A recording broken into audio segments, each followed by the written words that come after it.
Hi everyone, in this video I'll show you how to enable ReadyBoost in Windows 11 to speed up your system. Let's get started. First, plug in a USB flash drive or an SD card into your computer.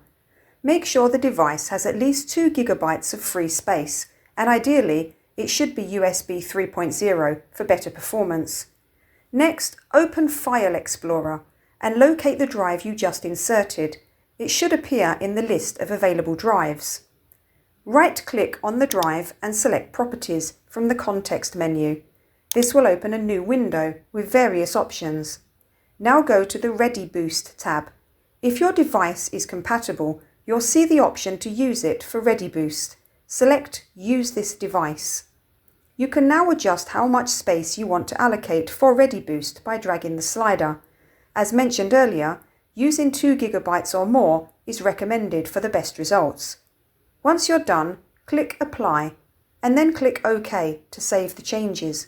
Windows will now use your USB drive to improve system performance.